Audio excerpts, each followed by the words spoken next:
Un mot très rapide, puisque Air France, nous sommes dans le collimateur des grands patrons depuis 2010. Nous sommes déjà à 5 plans de restructuration et malgré les bénéfices records de cette année de 1,5 milliard, l'escale de Marseille et les escales de Corse vont être encore concernées par un nouveau plan de restructuration parce qu'il faut être compétitif. Vous avez déjà dû entendre ce mot, la compétitivité. Et pour être compétitif, il faut encore restructurer et se débarrasser du personnel.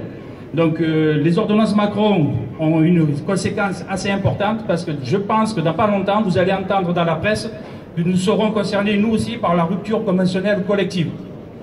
Tout le monde connaît la rupture conventionnelle collective, mais pour ceux qui écoutent et qui ne savent pas exactement, c'est une ordonnance Macron qui autorise les patrons à se débarrasser du personnel gratuitement.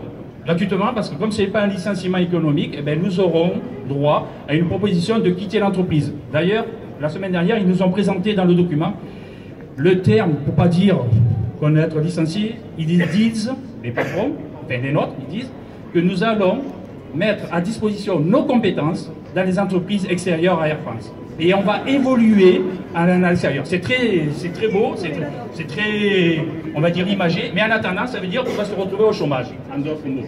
Donc les ordonnances Macron, on y est en plein dedans. Parce que vous savez, ou peut-être vous ne savez pas, que si on refuse la mutation, et nous, pour les escales comme Marseille, on va nous proposer les escales du Nord, on sera licencié sans pouvoir procéder à faire une procédure au prud'homme.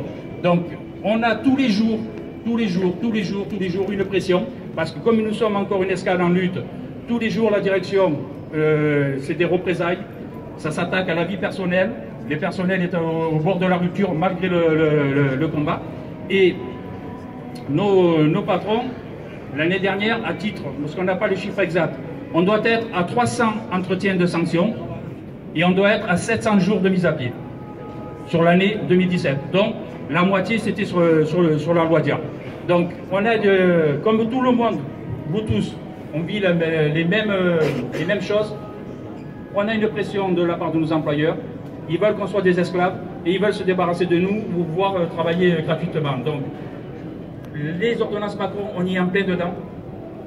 On le vit, et on va le vivre, et vous allez, je l'ai déjà dit tout à l'heure, vous allez entendre bientôt, après PSA, après Pinky, après Carrefour, 2400 suppressions de postes, nous serons nous aussi concernés.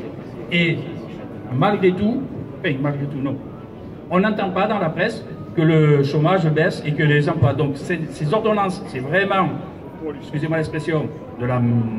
Voilà. Et il faut continuer le combat. Nous, sur Air France, on va le continuer également.